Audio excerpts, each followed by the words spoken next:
Olá, estamos aqui para mais um Papo Cabeça e hoje falaremos sobre os efeitos psicológicos da alienação parental.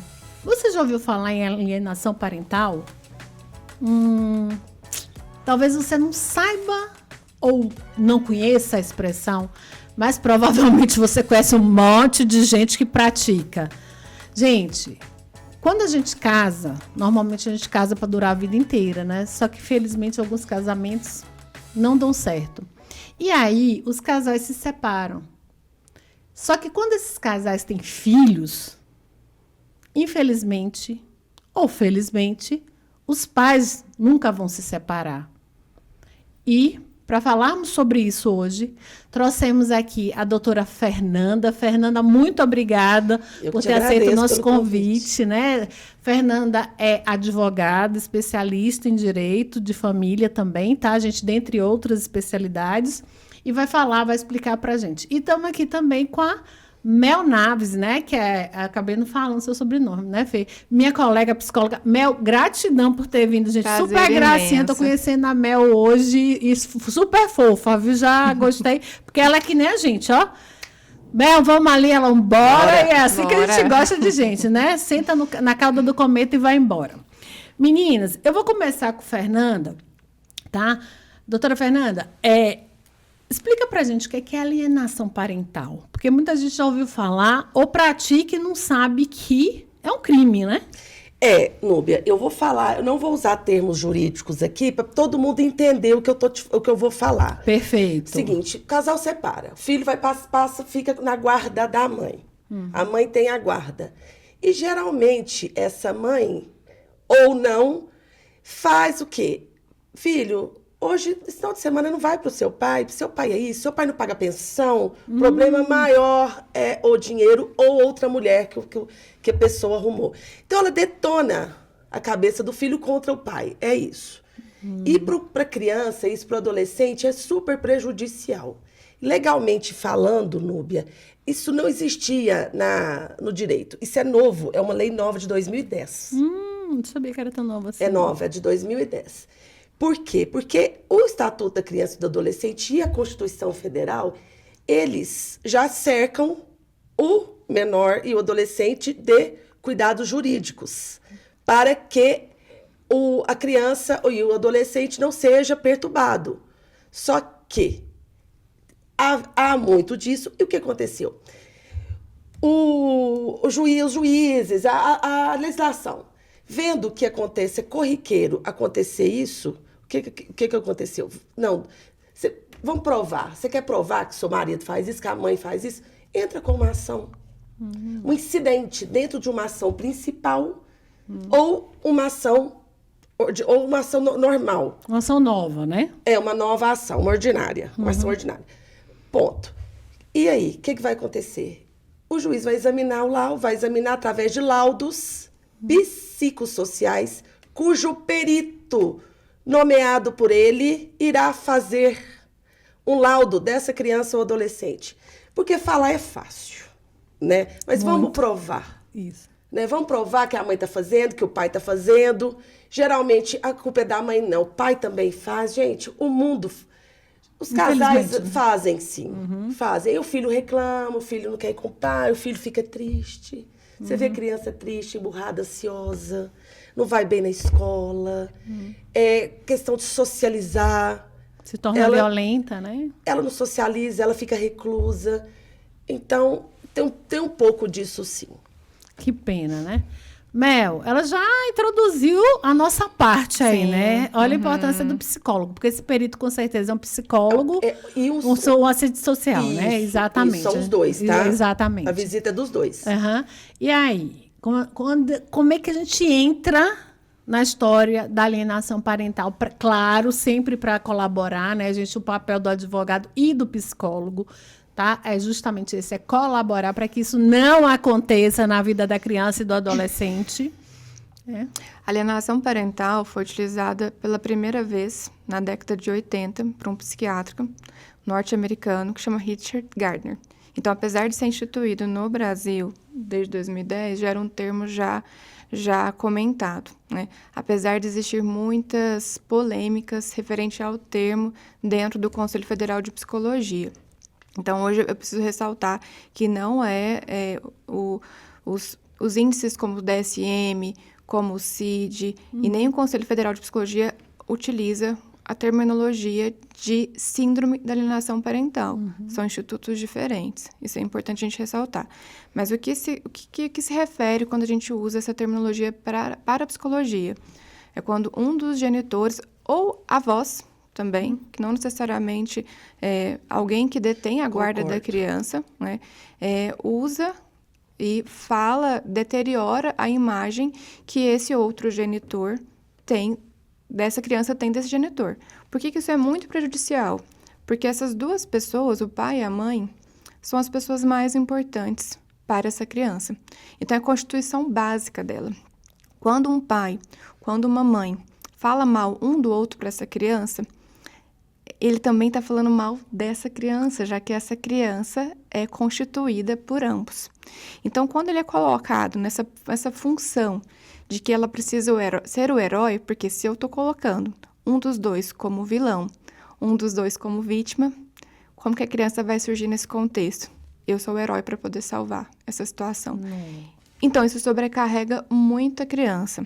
Então, você consegue perceber que crianças que, quando estão nessa posição, são crianças que apresentam comportamentos ansiosos, são crianças deprimidas, são crianças que têm dificuldade de socialização e até dificuldades cognitivas, são crianças que têm dificuldade de aprendizado. Isso.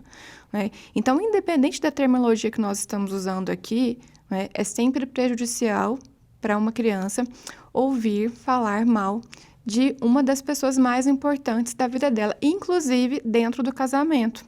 Não só numa separação, em um divórcio, inclusive dentro de um casamento. Quando o casamento está em crise, que a mãe fala assim, meu filho, seu pai é isso, seu pai é aquilo. Aí o pai vai lá, sua mãe é isso, sua mãe é aquilo. Usa criança, né, de pombo correio. Né? Olha, gente, olha a responsabilidade que a gente tem que ter. Você decidiu ter filho? Educar não é fácil. É delicioso, mas não é fácil. E é importante que a gente tenha consciência disso para que a gente possa fazer o melhor, né, na educação dos nossos filhos. Porque quando eles crescem, essa conta vem, pode ter certeza. Porque chega pesada. Porque a criança, aquela criança ansiosa provavelmente vai ser um adulto ansioso, aquela criança violenta vai ser um adulto violento e outras coisas. E aí, Fernanda, eu queria voltar para você no seguinte sentido. Diga. Né?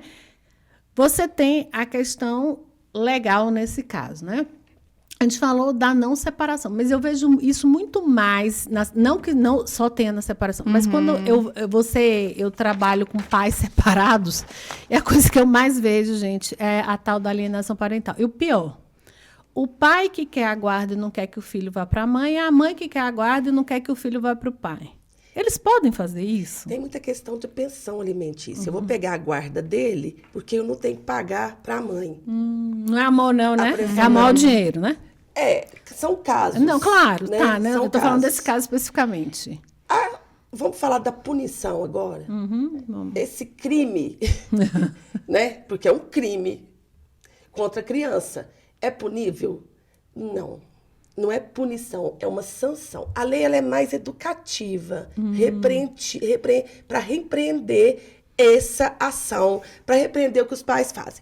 O juiz, o que ele vai fazer? Ele vai julgar, como eu falei no começo, veio o laudo psicossocial, psicológico e tal. Tá. O que vai acontecer? Ele pode restringir visitas, ele pode mudar a guarda, ele pode fazer visitas assistidas. Então, esse é o tipo de sanção que tem. Agora, tem uma emenda constitucional que vai passar pelo Senado que prevê multa nesses casos de alienação parental. Aí vai mexer no bolsinho Dos genitores papais e dos avós também, como a Mel chegou. dos papais e vovós adoecidos, dos guardiões adoecidos, o que vai acontecer? Vai, né? Não, eu não posso fazer. E se provar, eu vou estar cometendo o crime e vou ser punido com o quê? Pecúnia. Dinheiro. E aí, Mel? Como é que a gente faz? Como é que a gente psicoeduca para que esses pais, esses tutores, gente, o nome no direito, né, são tutores, são pessoas que cuidam de pessoas com menos de 18 anos, não é isso, doutora Fernanda? Relativamente incapazes. Exatamente. Então, na hora que a gente pega um tutor, né, ou seja, os guardiões, como você falou, os pais, os avós que estão cuidando dessa criança, como é que a gente psicoeduca para que eles não façam isso? Porque, de verdade, gente, assim, eu trabalho, como eu estava dizendo anteriormente, com pais, e eu vejo muito isso. Não, eu não quero que ele vá para a casa da mãe. Ah, eu não quero que ele vá para a casa do pai porque o pai tem uma namorada nova ou porque a mãe tem um namorado novo. Isso acontece muito. A gente entende que a gente tem medo de perder o amor, tá? Então, é até bom falar sobre isso. Eu acho que o próximo bloco a gente vai abordar muito sobre isso. Mas bote isso na sua cabecinha aí, ó. Deixa aqui atrás da orelha essa mosquinha. Porque às vezes não é nem com o pai, nem com a mãe. Isso tem a ver com os novos companheiros. Né? Eu já vi pai dizer, não, mas vai ter um cara de cuecão em casa e vai passar na frente da minha filha. Só vai fazer isso, gente, se a mãe deixar, claro, e provavelmente a mãe não vai deixar porque entende que aquele cara ele não é o pai da filha dela. E esse tipo de intimidade é uma coisa muito íntima, tá? E se a mãe deixar, ela tem problemas seríssimos. Exatamente, né? Mas, Mel, por enquanto só a questão do que não fazer, né? Não é nem do que fazer, é do que não fazer. E a implicação do fazer também, né? Sim. Será que a gente pode ir numa camada anterior e pensar por que esses pais estão fazendo isso com essa criança? Perfeito, né? Vamos lá. São pessoas que também estão muito feridas. Sem São dúvida. pessoas que estão muito machucadas, que estão, por vezes, utilizando essa criança como ferramenta para se vingar do outro genitor. Né? Então, onde a gente começa? Cuidando dessas pessoas. Então, eu sou especialista em terapia familiar, porque eu acredito que precisa trabalhar o sistema todo. Concordo. E a família, mesmo que eles não estejam convivendo na mesma casa, essas pessoas sempre serão família.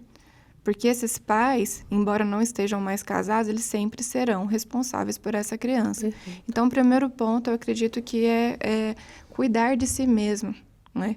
Porque, por vezes, esse medo que você referiu como de perder o amor dessa criança, porque essa pessoa está projetando todas as realizações dela também em cima dessa criança e também desse casamento, que por vezes não funcionou ou funcionou até determinado ponto. Então, a questão é cuidar de si mesmo. Né? Começa Primeiro, por aí. né? Começa por aí. Não é possível você cuidar de alguém se você não cuidar de si primeiro. Eu amo usar a metáfora da máscara. Da máscara, né? Gente, se você nunca andou de avião, quando você entra no avião, a aeromoça vai olhar para você e vai dizer: esta cabine é composta por duas portas Saída de emergência. Duas na frente, duas no meio, duas Sim. atrás. E, em caso de despressurização, ou seja, se uma das portas abrir uma das janelas, máscaras cairão, e ela manda que você coloque primeiro, sabe em quem? Em você. Porque se você não estiver bem, você não pode salvar o outro. Se você não estiver vivo, você não salva o outro. Exatamente. Por isso que é importante que a gente se cuide, que a gente cuide da nossa mente, do nosso corpo, da nossa alma também, para que a gente possa cuidar do outro. E o advogado de família, o advogado que lida com esse tipo de situação, ele também tem que se cuidar. Sempre. Porque você... Psicólogo também. Porque primeiro, né? Porque você entra naquela situação, porque eles não te abandonam. A família não te abandona. Liga. Fulano fez isso. Fulano buscou. Fulano buscou, mas não devolveu. Fulano falou isso de mim, que o meu filho chegou aqui falando. Meu pai e mamãe falou que você... É feia. Né? Papai falou, mamãe falou. Então, o advogado também, ele tem que ter uma certa sensibilidade. Muita sensibilidade, né? para conversar com aquele casal. para ver onde que está adoecido ali também e falar com eles. Procure um tratamento, vai no CAPS.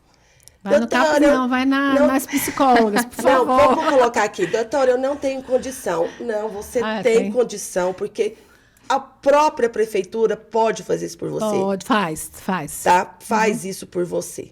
Tá? Porque é constitucional isso também. A saúde é constitucional. A saúde é constitucional. Sim. Então, você tem que cuidar. E se você tem bens, se você possui meios, procure uma pessoa da sua confiança. Vai lá. Paga um profissional, Paga um profissional, converse com ela. Perfeito. Bom, gente, o papo não acabou porque o nosso papo é cabeça. Fica aí que a gente já volta.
Estamos de volta no nosso Papo Cabeça e hoje falando sobre os efeitos psicológicos da alienação parental. Gente, em poucas linhas, o que é alienação parental? É quando um genitor fala mal do outro. Traduzindo mais ainda, é quando o pai fala mal da mãe, a mãe fala mal do pai, o avô fala mal do pai ou da mãe, a avó também. Então, isso é legal? De jeito nenhum. Primeiro que falar mal não é legal. De ninguém. Tá? De ninguém, exatamente. Tá? Nem no bar e nem na cafeteria. Muito menos com crianças e adolescentes. E aí eu vou voltar aqui com a Mel. Mel, explica pra gente. Você falou no bloco anterior, né, que antes da gente falar sobre o adoecimento das crianças, sobre os impactos da criança, a gente tem que entender que os adultos estão adoecidos, são pessoas feridas, tá? E que isso tem que... Até a doutora Fernanda que falou pra gente, né? As pessoas têm que procurar ajuda para que elas possam curar as suas feridas e ajudar, Sim. primeiro se ajudar para depois poder ajudar o outro. Assim. Como é que a gente faz isso? E qual é o impacto desse pai, dessa mãe, dessa avó e desse avô que não procuram essa ajuda? Eles vão sobrecarregar emocionalmente uma criança com problemas que não deveriam ser de uma criança. Então, quando você diz para uma criança, por exemplo, que seu pai esqueceu, ele não veio te buscar, sendo que esse genitor sequer sabia disso, e ele fica nessa condição, ou o contrário também, uma mãe, você está criando nessa criança sentimentos de rejeição, De abandono, de abandono. Essa criança sente, então, meu pai não veio, minha mãe não veio, por quê? Eles não gostam de mim. E se eles não vêm mesmo porque esqueceram? Como é que a gente trata? Vamos agora, na vida real, Aí né? a pessoa tem que ter uma noção muito... Isso, mas é isso que Ela tem que estar excelente de cabeça, ela tem que estar realizada com ela mesmo, porque a maioria não está. Por isso que acontece o que a Mel está falando. E aí, Mel, o O que a gente está aconteceu pensando? de fato, né? Quem que a gente vai proteger? Esse pai ou essa criança? Essa criança. Então, para essa criança, é preferível que ela não receba essa carga de rejeição e que isso seja tratado diretamente com esse genitor que não comparece, do que isso seja destinado para essa criança. Então, essa criança não tem que receber essas informações. O ideal é não criar expectativa, tipo assim, olha, na sexta-feira o papai vem te buscar, e o papai não vem te buscar. É melhor chegar na hora e... Como é que faz? Não, na verdade, não é nem isso que eu estou dizendo, sabe? É porque essa criança vai criar expectativas independente, né? Até porque é necessário que essa criança tenha uma previsibilidade de datas. Então, ela vai saber a data que alguém vai buscá-la. Entretanto, se ele não vem, né? Se ele não vem, existe um caminho diferente de você dizer, a gente vai entender o que aconteceu. Pode ser que aconteceu algo pelo qual ele não veio. Vamos né? procurar saber Vamos primeiro. procurar saber. Outra coisa é você dizer, eu sabia que não ia vir. Ele não vem sempre mesmo. faz isso. Ele não né? tá nem pra você, eu Quem que escuto tá muito aqui? isso. Eu que tô aqui. Eu que tô aqui, não é? Eu que te Eu amo. que te amo, eu que cuido de você. Então, Eu que faço comida, eu que como comida. são lugares diferentes, né? E por vezes também existe quando esse genitor vai buscar, e aí quem é detentor da guarda organiza um passeio ótimo. E essa criança não vai poder ir. Esqueci que hoje era o dia de você ir, né? Então essa criança, ela fica num sentimento de deslealdade. Então, para uma criança sentir que ela está traindo um dos pais, é muito devastador.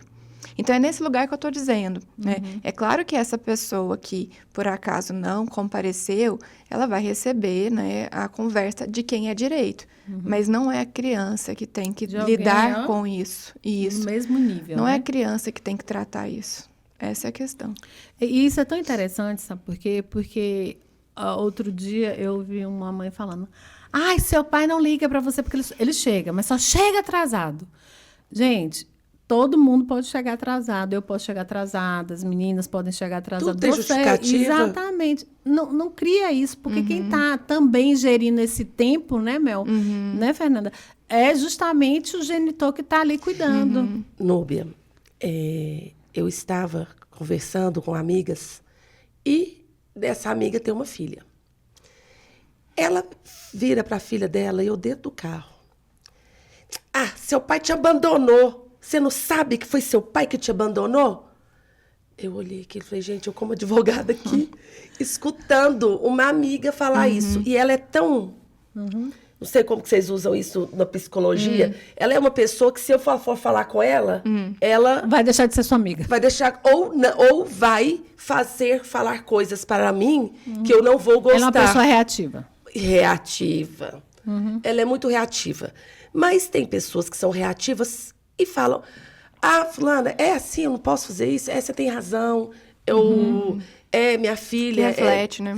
Elas refletem, A perfeito. menina tem 14 anos e ela afirmava, falando alto. Seu pai te abandonou. Seu pai... será que o pai abandonou foi ela, a filha mesmo? Olha essa fala, né? Seu pai te abandonou, né? A criança e o adolescente, ele tem uma visão muito egocêntrica da realidade. Então, ele sempre vai enxergar a situação do seu ponto de vista.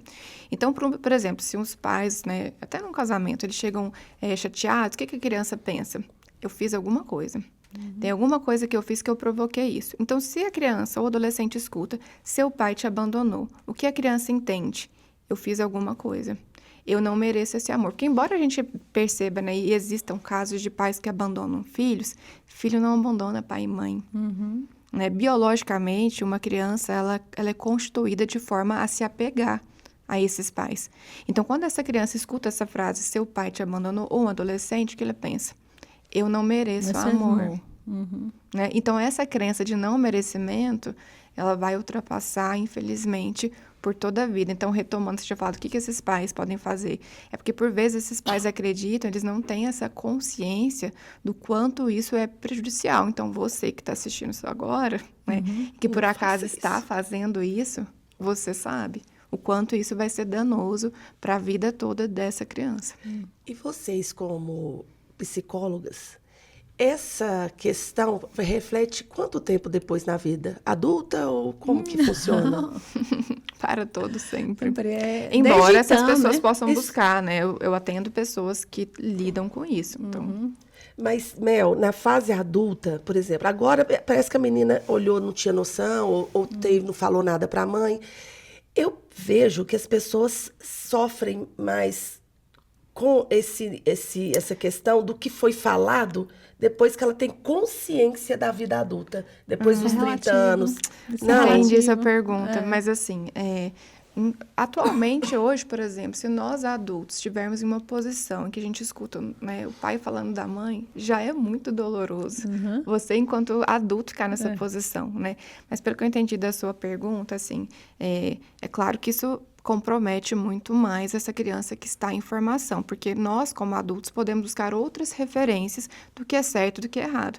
A criança não. A criança, ela tá, né, ligada a esses Mas pais. eu acho que nem foi isso, meu. Eu é acho que nível de ansiedade. tudo. Na realidade, sim. a resposta pode ser nível automática. É isso que você emocional. tá... Também. Tá? Tem a questão da maturidade, que as crianças não têm. Então, tem essa divisão, né, Fica Mel? no subconsciente, não? Fica também, Reflete claro. depois? Sim, também. Você perguntou quando é que começa. Começa automático. Aham. São as crianças que têm ansiedade, se tornam obesas. Tem uma série de coisas que começam a ter síndrome do pânico e algumas outras... Mas alguns na outros- fase adulta não aflora pior, Sim, não reflete Acho pior, que não. tem uma frase da Lia Luft que eu gosto muito, que eu não me engano, é da Lia Luft, que diz assim, infância é chão que a gente pisa a vida toda. Exatamente.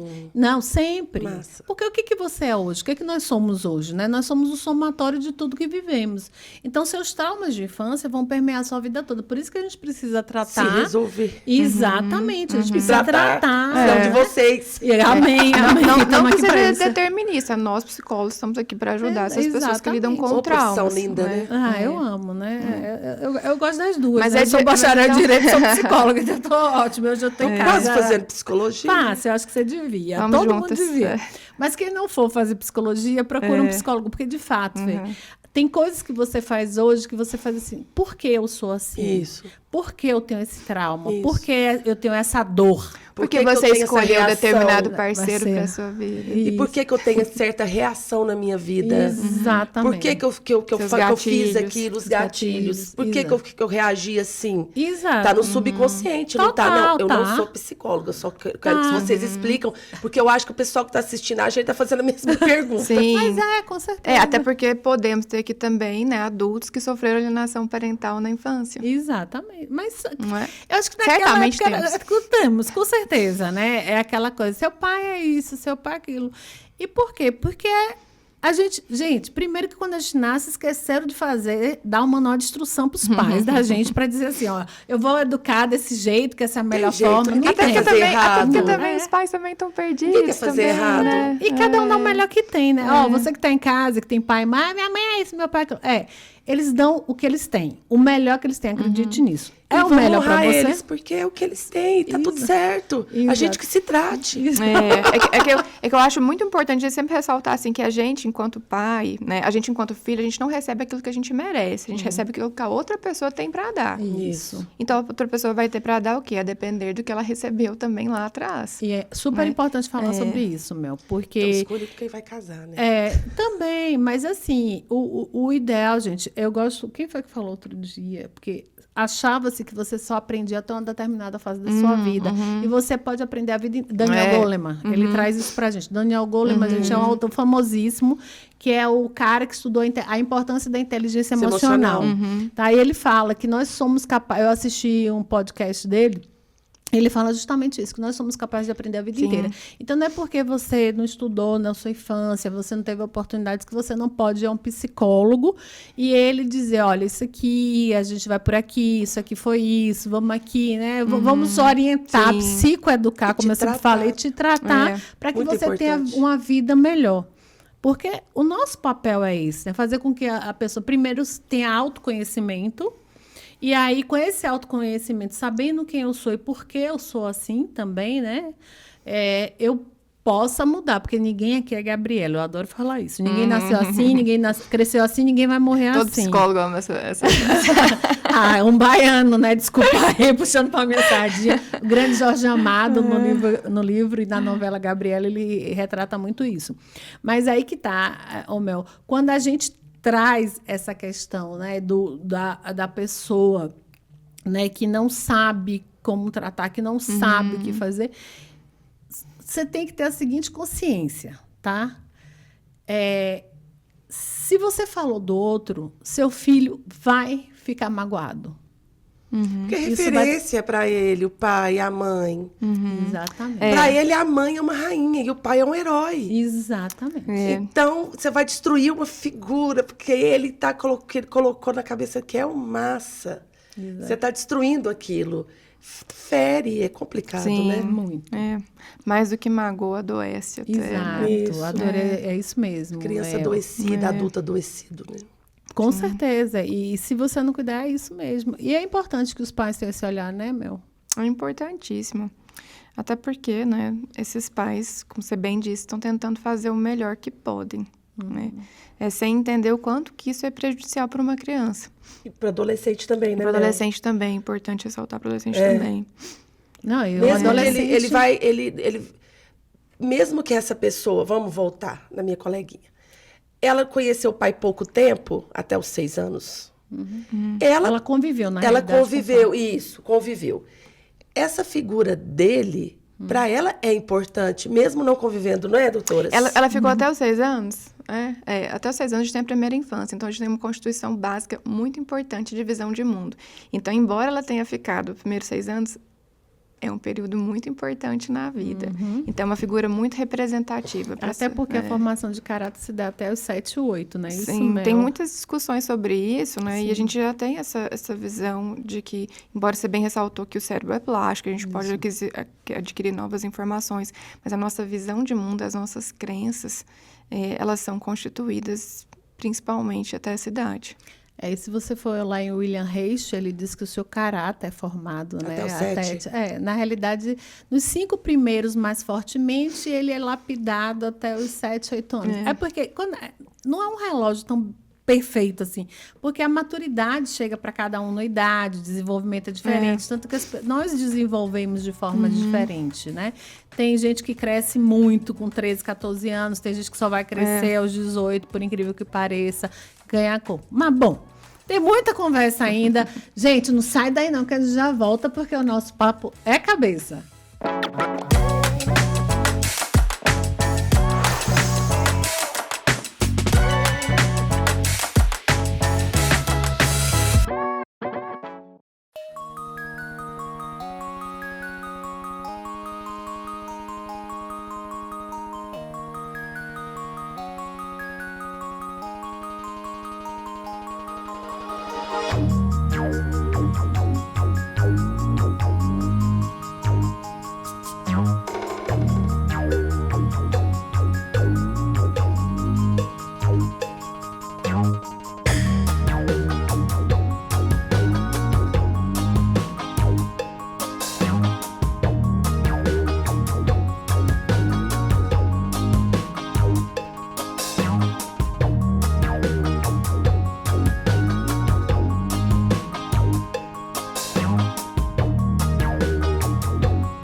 Estamos de volta no nosso Papo Cabeça, falando sobre as implicações psicológicas da alienação parental.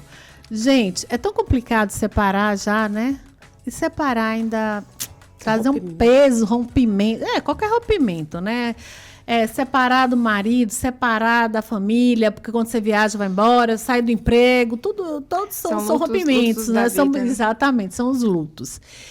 E aí, eu queria trazer agora, doutora Fernanda, eu queria que você me falasse, tá? De que forma o direito, né, pode cuidar para que essa alienação parental não se instale na família. Eu sei que é uma coisa mais fria, mais baseada em leis, mas eu tenho certeza que quando você junta, né, lá o Código Civil mais o ECA, em algum momento, e a Constituição, claro, a gente consegue proteger essas crianças, porque, gente,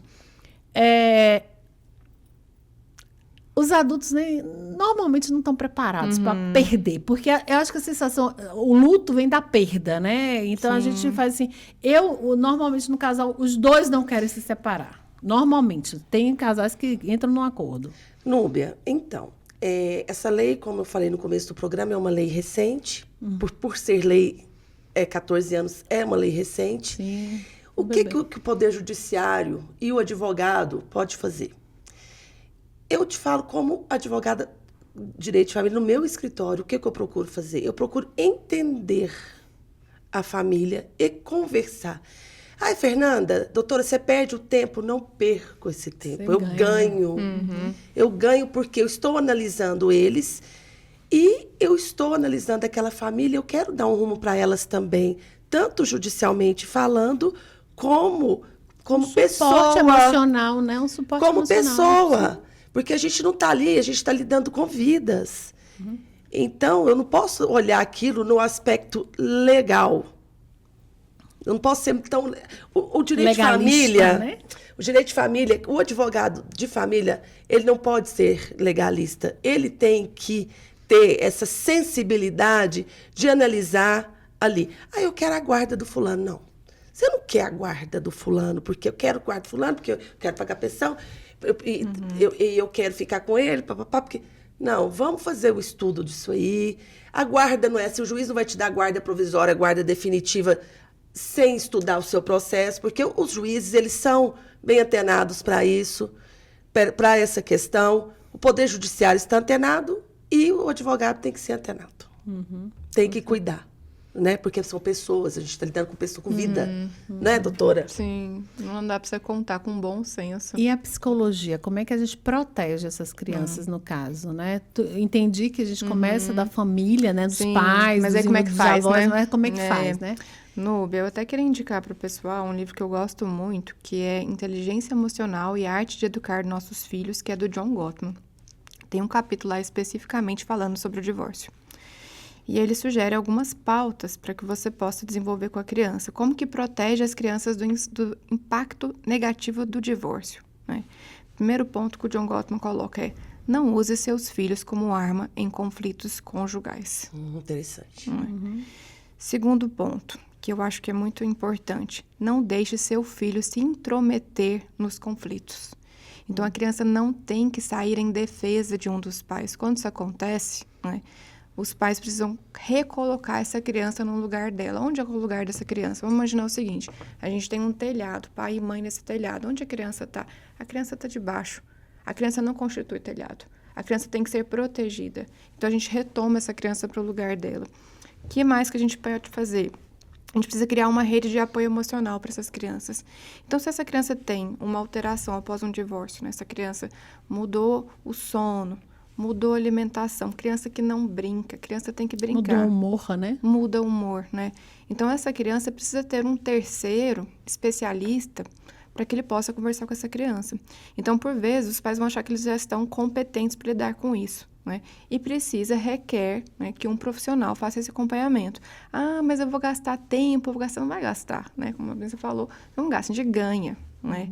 Então, essa criança precisa desse acompanhamento. Outra coisa, né? Tem uma frase que eu gosto muito, que eu vou dizer para vocês aqui, né? Papai, mamãe Não fale mal da mamãe e do papai. Não estraguem as imagens sagradas que eu tenho. O ódio entre vocês, para mim, é tristeza, dor e solidão. Juntos ou separados, vocês serão sempre meus pais. Lindo. Nossa, cheguei a Nossa, arrepiar. também. Ui. Vontade até de chorar. É. Lindo. Lindo.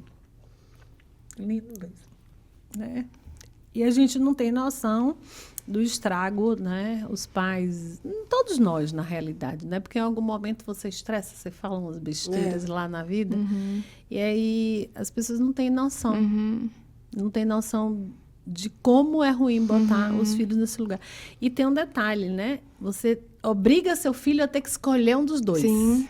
Pegar lado, né? Exato. E anular uma parte que é dela. Isso. E tem um detalhe que eu acho que piora muito quando os cônjuges, né? O ex-casal, na realidade, os ex-cônjuges, a ex-mulher... O ex-casal, né? Cada um encontra um novo par. E aí? Como é que esse novo par, esses novos pares entram na vida da criança, né? De que forma elas podem entrar? Porque é uma preocupação. O que eu percebo, às vezes, em casais que se divorciaram, é o seguinte: eu tenho medo dele gostar mais de mim, ou mais do namorado da minha mulher do que de mim. São amores diferentes, são relacionamentos diferentes. Isso, mas como é que a gente bota isso na cabecinha? Ela é né? pai, eu sou pai, eu sou a mãe. Isso.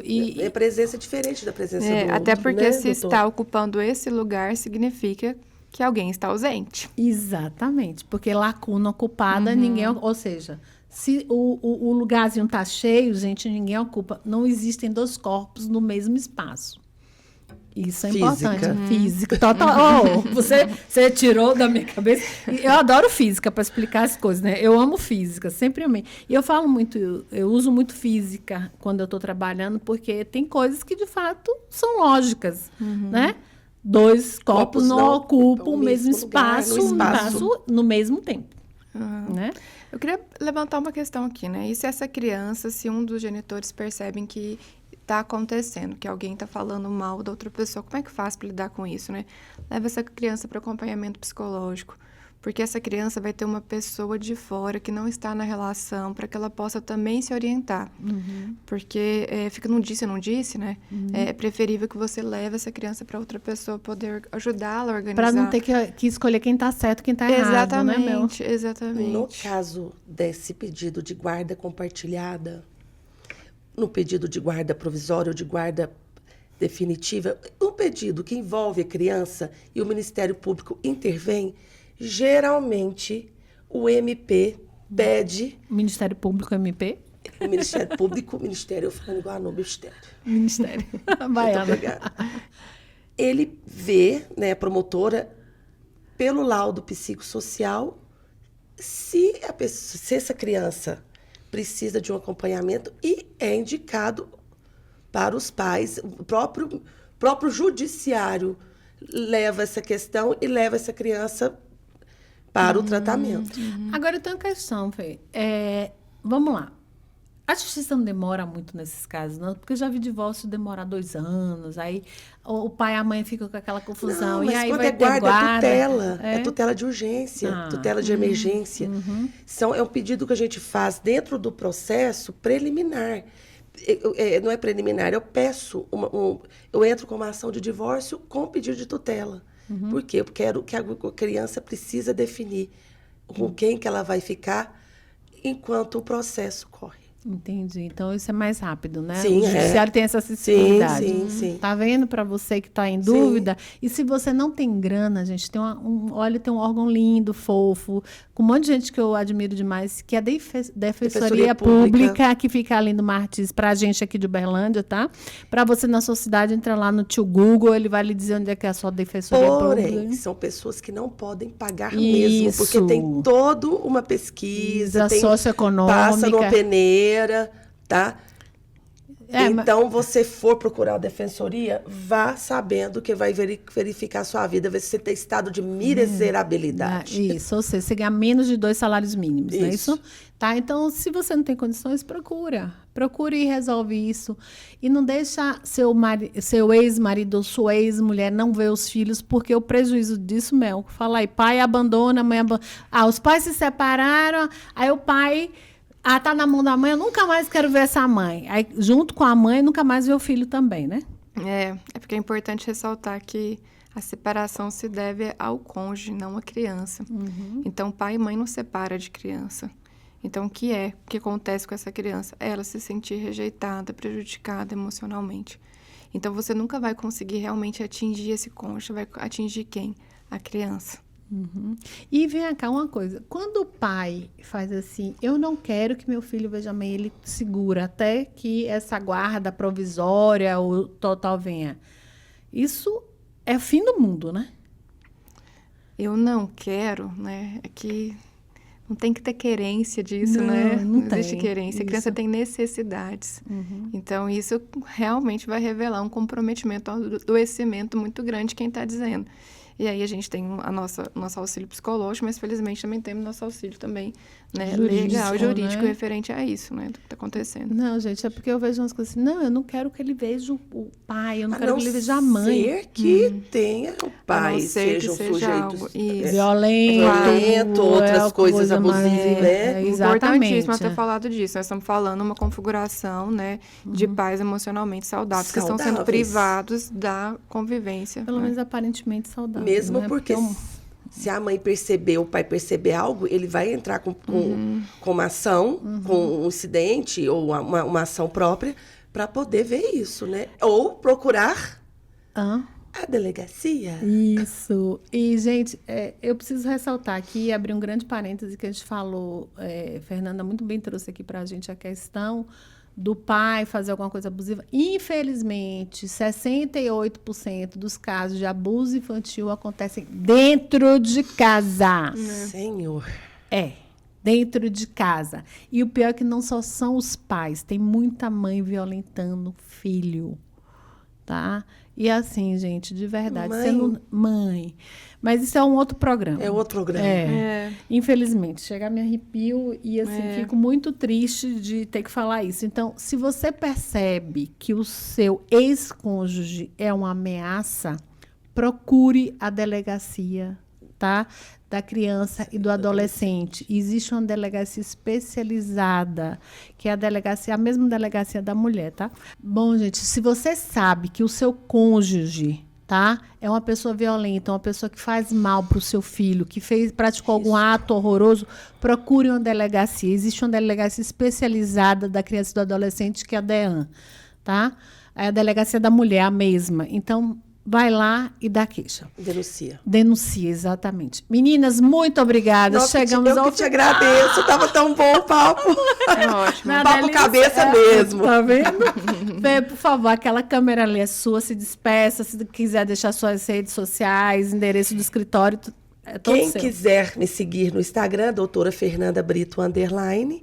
Lá eu coloco muita coisa a respeito do direito de família e outras questões, como direito previdenciário, direito do trabalho. E se quiser me chamar também no... Como é que chama aquele? No Messenger, né? Ou no direct também. Pode chamar que eu respondo. Que ótimo. Bem blogueira. Eu respondo. Obrigadão, querida. Mel, muito obrigada. Assim, você não sabe de verdade, meninas, o quanto eu tenho a agradecer vocês terem aceito, assim...